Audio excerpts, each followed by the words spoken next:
तर आता पाहूया दिवसभरातील मोठ्या राजकीय टॉप 9 ला। कॅबिनेट बैठकीमध्ये मंत्री आणि अधिकाऱ्यांमध्ये खडाजंगी, सरकारनं जाहीर केलेली मदत शेतकऱ्यांपर्यंत पोहोचली नसल्याचा मकरंद पाटलांचा आरोप। सूत्रांची माहिती तर कॅबिनेटमध्ये कोणताही वाद नाही, सामंतांकडून स्पष्ट। मला 50 कोटी निंबाळकरांकडूनच उसने घ्यावे लागतील, अब्रू नुकसानीचा दावा केल्यानंतर अंधारेंचा खोचक टोला। मी 3 तारखेला फलटण पोलीस ठाण्यामध्ये येणार, धमक्या द्यायच्या असतील तर खुशाल द्या, अंधारेंचा आव्हान। चाकणकर हगवणे बहिणींच्या मुद्द्यावर का बोलल्या नाही, चाकणकर महिला आयोगाला काळिंबा फासत आहे, तटकरेंनी आवरावा, अंधारेंचा निशाणा। रणजितसिंह निंबाळकरांनी रामराजेंविरोधात खोटे आरोप करणारा व्हिडिओ बनवण्यास सांगितला। जयश्री आगवणेंचा गंभीर आरोप, गृहमंत्र्यांनी आमची बाजू ऐकावी अशी मागणी करत आगवणेंकडून न्यायालयीन लढा सुरू ठेवण्याचा निर्धार व्यक्त। बीडच्या धारूरमध्ये गावंदरी मधील मुकादम राठोडे यांचा स्वराज कारखान्याच्या अधिकाऱ्यांसह पोलिसांवर मारहाणीचा आरोप। रणजितसिंह निंबाळकरांच्या कारखान्याची 8 लाखांची उचल देणं बाकी होतं, त्यामुळे आम्हाला अटक करून मारहाण करण्यात आली, राठोड बंधूंचा आरोप। तक्रार नसल्यानं वसंतदादा शुगर इन्स्टिट्यूटची कोणतीही चौकशी नाही, काही जण विनाकारण अन्याय झाल्याचं ओरडतात, मुख्यमंत्री फडणवीसांकडून स्पष्ट। भाजपनं ठाण्यानंतर आपला मोर्चा आता बारामतीकडे वळवला, हा कुबड्यांवरील अवलंबित्व कमी करण्याचा तर प्रयत्न नाही ना, हे लवकरच स्पष्ट होईल। वसंतदादा शुगर इन्स्टिट्यूटच्या चौकशीच्या आदेशानंतर रोहित पवारांची प्रतिक्रिया। आपल्या पक्षाला आणि तुमच्या नावाला धक्का लागेल असं कृत्य करू नका, पक्ष कार्यालयातील लावणीच्या व्हिडिओवरती अजित पवारांची प्रतिक्रिया। चूक करू नका, कायदा हातात न घेता काम करा, दादांच्या कार्यकर्त्यांना सूचना। मागील निवडणुकांमध्ये चपटी कोंबडी बकरी देऊन निवडणुका जिंकल्या, यंदाही हेच करावं लागेल, अजित पवारांच्या राष्ट्रवादीचे आमदार प्रकाश सोळंकेंचं वक्तव्य चर्चेत।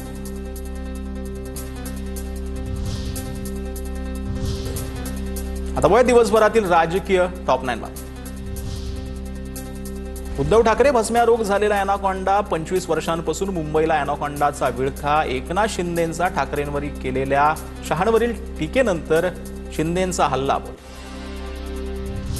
कुबड्या बोलून शहांकडून शिंदेंची सेना आणि अजित पवारांच्या राष्ट्रवादीचा अपमान। स्वाभिमान असेल तर शिंदेंनी सरकारमधून बाहेर पडावं, संजय राऊतांची टीका। संजय राऊत ठाकरेंच्या शिवसेनेच्या कुबड्या बनले, थोडा दिवसामध्ये राऊतांनाही पक्ष फेकून देईल, नारायण राणेंची राऊतांवर टीका।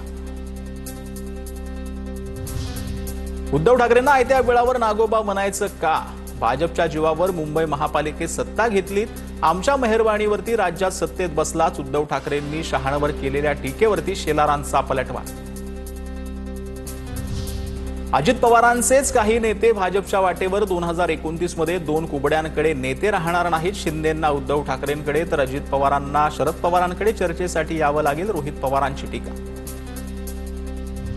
उपमुख्यमंत्री एकनाथ शिंदेंची शिवसेनेच्या सर्व मंत्र्यांसोबत बैठक संपन्न, शिंदेंनी मंत्र्यांच्या कामाचा आढावा घेतला, उदय सामंत, शंभूराज देसाई, दादा भुसे, गुलाबराव पाटील बैठकीला उपस्थित।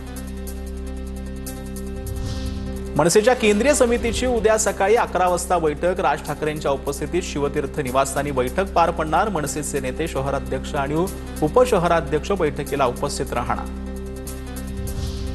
माजी खासदार हिना गावितांचा भाजपात घर वापसी, प्रदेशाध्यक्ष रवींद्र चव्हाणांच्या उपस्थितीमध्ये पक्षप्रवेश। हिना गावितांनी विधानसभा निवडणूक अपक्ष लढवली होती। पंतप्रधान मोदी उद्या 1 दिवसीय मुंबई दौऱ्यावर, इंडिया मॅरिटाईम लीडर्स कॉन्क्लेव्हमध्ये मोदी सहभागी होणार, संध्याकाळी 4 वाजता मोदी जनतेला संबोधित करणार असल्याची माहिती।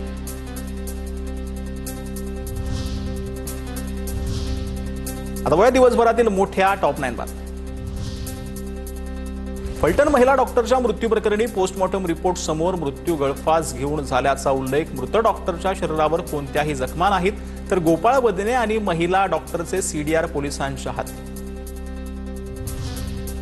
फलटण महिला डॉक्टर आत्महत्या प्रकरणावरती युवा काँग्रेसचे महाराष्ट्र सरकार विरोधात आंदोलन, दिल्लीतील रायसीना रोडवरती युवा काँग्रेसची निदर्शनं।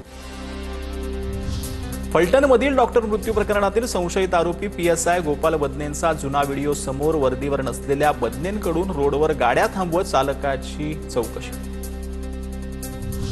महिला डॉक्टरच्या आत्महत्येप्रकरणी वडवणी शहर बंद, सर्वपक्षीय आणि संघटनांच्या बंदच्या आवाहनाला प्रतिसाद, आरोपींवरती कडक शिक्षेची मागणी करत बीड ते परळी मार्गावर रास्ता रोको.